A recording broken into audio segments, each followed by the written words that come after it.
예전 같으면 상상조차 쉽지 않은 일들이 올해엔 현실이 되고 있습니다.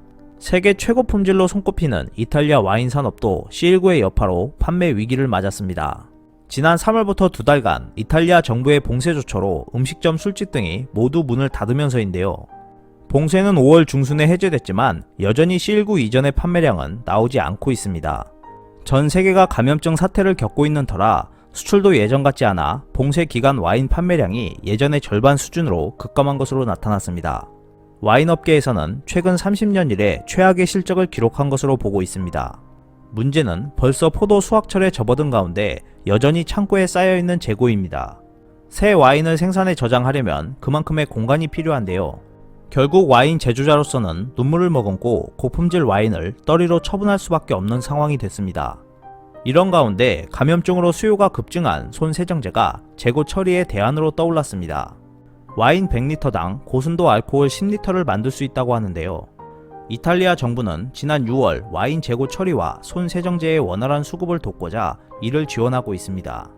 지난 6월에는 재고 와인 7천만 병을 알코올 함량 92%의 손세정제 제조에 활용하는 것을 뼈대로 하는 행정명령을 도입했습니다. 이탈리아는 자타가 공인하는 세계 최대 와인 생산국입니다. 와인 제조에 활용하는 포도 품종만 567종으로 프랑스가 활용하는 278종의 배에 달하는 것으로 알려졌습니다. 이탈리아는 작년 한 해 와인 수출액만 64억 유로에 달했습니다. 비슷한 사례는 한국에도 있었습니다.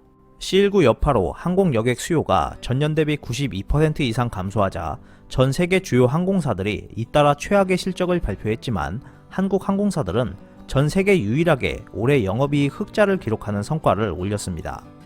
유류비와 인건비 등 비용 절감 노력에 이어 여객기를 화물 수송으로 활용하는 역발상을 통해 실적 개선을 견인했습니다. 항공사들은 지난 5월부터 여객기의 기내 수화물 보관함을 활용해 화물을 싣고 있었고 6월에는 여객기 좌석에 항공 화물을 실을 수 있도록 한 카고 시트백을 설치해 화물을 실어 날랐습니다. 9월 이후부터는 아예 여객기 좌석을 떼어내 화물기를 이용하는 방안도 추진하면서 공급을 늘려갈 예정입니다. 또한 한국 항공사들은 앞으로도 방역 물품과 전자상거래 물량, 반도체 장비 및 자동차 부품 수요 등을 적극 유치해 수익 극대화에 나설 계획이라고 합니다. 유례없는 어려움 속에서도 끊임없이 노력하고 있는 대한민국처럼 세계 각지에서도 감염증 위기를 극복하기 위한 노력에 힘을 쏟고 있는 모습입니다. 오늘 준비한 소식은 여기까지입니다. 끝까지 시청해주셔서 감사합니다. 오늘도 즐겁고 멋진 하루 보내세요. 다음 영상에서 뵙겠습니다.